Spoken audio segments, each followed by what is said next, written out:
మామ, అసలు Indian classical dances 8 లేక 9? రెండూ కరెక్ట్ ఆన్సర్సే. ఎలానో రోజు మనం తెలుసుకుందాం. మీరు నన్ను ఫాలో చేసేయండి. సంగీత్ నాటక అకాడమీ 8 క్లాసికల్ డాన్సెస్‌ని రికగ్నైజ్ చేసింది.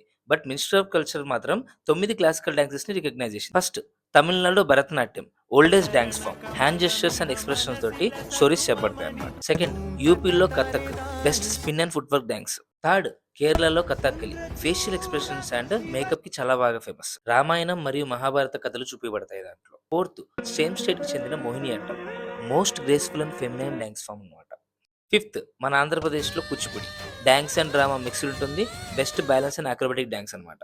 సిక్స్త్, ఒడిస్సాలో ఒడిస్సీ ప్రాపర్ పోస్టర్స్ ఉంటాయి. పూరి జగన్నాథ్ టెంపుల్ మీద ఉన్న బొమ్మల్లాగా కనిపిస్తుంది మనకి. సెవెంత్, మణిపూర్లో Manipuri most sensible and devotional dance form. రాధాకృష్ణుడి స్టోరీస్ కి బాగా ఫేమస్ ఇది. ఎయిత్ వన్, అస్సాంలో సత్రియ 15th సెంచరీ అప్పుడు మాంగ్ స్టార్ట్ చేశారు భక్తి మూమెంట్ అప్పుడు. ఈ క్లాసికల్ డాన్సెస్ అన్నిటికీ భరతముని చేత కంపోజ్ చేయబడ్డ 5వ వేదంగా పిలువబడే నాట్యశాస్త్రానికి డైరెక్ట్ కనెక్షన్ ఉంది. అండ్ మినిస్ట్రీ ఆఫ్ కల్చర్ ప్రకారం 9th క్లాసికల్ డాన్స్ ఏంటిదో మీరు కామెంట్స్ లో చెప్పండి. వీడియో నచ్చితే ఫ్రెండ్స్ షేర్ చేయండి. థ్యాంక్స్, నమస్తే, జై హింద్, బాయ్.